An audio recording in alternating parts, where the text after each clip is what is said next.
मैं डॉक्टर कल्पना स्थापक, शासकीय कुसुम महाविद्यालय में इतिहास की प्रोफेसर हूँ।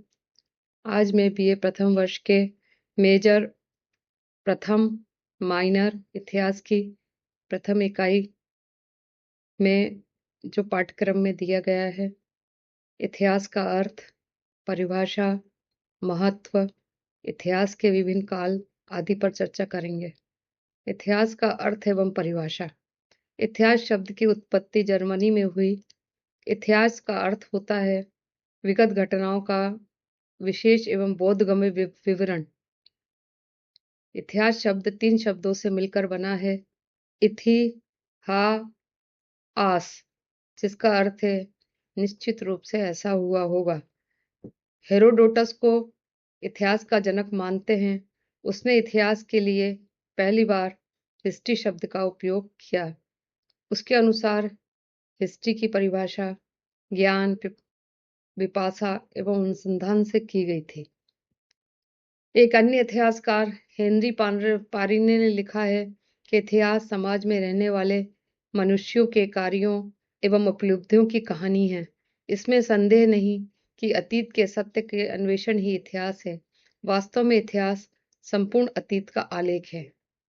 इतिहास के क्षेत्र, अगर हम इतिहास के क्षेत्र की विवेचना करें तो हम कह सकते हैं कि इतिहास वह सामाजिक शास्त्र है जो हमें भूतकाल के लोगों के राजनीतिक, सामाजिक, आर्थिक, धार्मिक एवं सांस्कृतिक जीवन का परिचय कराता है। यदि हम सिंधु घाटी की सभ्यता के बारे में विषय में पढ़ते हैं तो हम देखते हैं कि इन सारे पहलुओं को हमें उसमें कवर करना होता है। इतिहास का महत्व। इतिहास न केवल भूतकाल से संबंधित है, अपितु वर्तमान और भविष्य से भी इसका संबंध है। अतीत की घटनाओं से हम वर्तमान में प्रेरणा लेकर भविष्य के लिए मार्ग प्रशस्त करते हैं या भविष्य के प्रति सजग रहते हैं। इतिहास पृथ्वी के धरातल पर घटित सभी घटनाओं का द्योतक है, जो चाहे राजनीतिक, सामाजिक, आर्थिक अथवा सांस्कृतिक हो। अगर हम इतिहास के उद्देश्यों की चर्चा करें तो इतिहास हमें यह समझने में सहायक होता है कि किस प्रकार से समाज वर्तमान स्वरूप में आया। हम उन घटनाओं के घटने के कारणों को समझते हैं, विश्लेषण करते हैं एवं अर्थ जानने के योग्य हो जाते हैं जो युगों से इतिहास में घटित हो रहा था। अगर इतिहास का विभाजन देखें तो विद्वानों ने इतिहास को उसके साक्ष्यों के आधार पर मुख्य रूप से 3 भागों में विभाजित किया है। यह है प्रागैतिहासिक काल, आद्यैतिहासिक काल और ऐतिहासिक काल के नाम से जाना जाता है। भारत के इतिहास के काल को मानव उदय से लेकर 10वीं सदी तक के भारत का इतिहास प्राचीन भारत का इतिहास कहलाता है।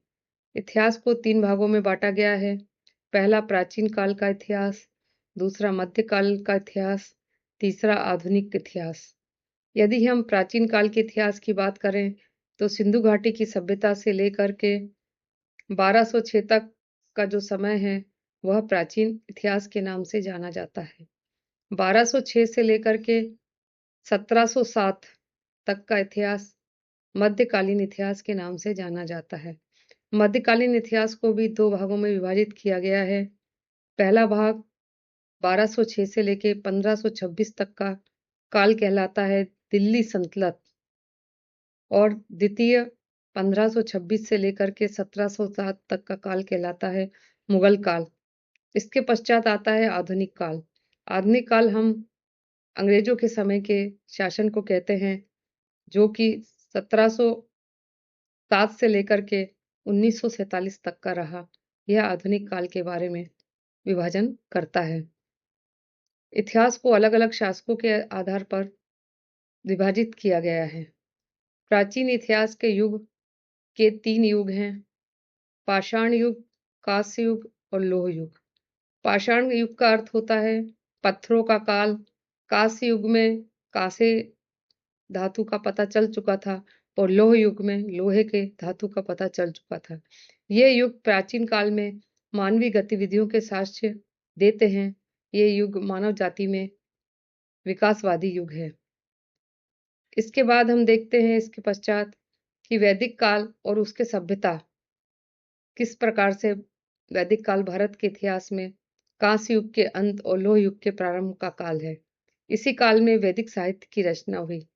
वैदिक सभ्यता विश्व की सर्वप्रथम शाब्दिक सभ्यता थी और इसी सभ्यता में साहित्य की खोज हुई। इसी काल से सही अर्थों में भारतीय संस्कृति का जन्म हुआ। इसके पश्चात उत्तर वैदिक काल आता है। पूर्व वैदिक काल या ऋग्वैदिक काल और उत्तर वैदिक काल इन्हीं कालों में चारों वेदों की रचना की गई। इस प्रकार से भारतीय इतिहास में हम देखते हैं कि इतिहास की परिभाषा किस तरह से समझते हैं, उसके महत्व को समझते हैं और उसके कालखंडों को समझते हैं, उसके युगों को समझते हैं और इस तरह से हम जानते हैं कि प्राचीन काल की जो घटनाएं हैं, मध्यकाल की, आधुनिक काल की, इन सभी घटनाओं से वर्तमान समय में हमें किस तरह से अपने विचारों को रखना चाहिए। धन्यवाद।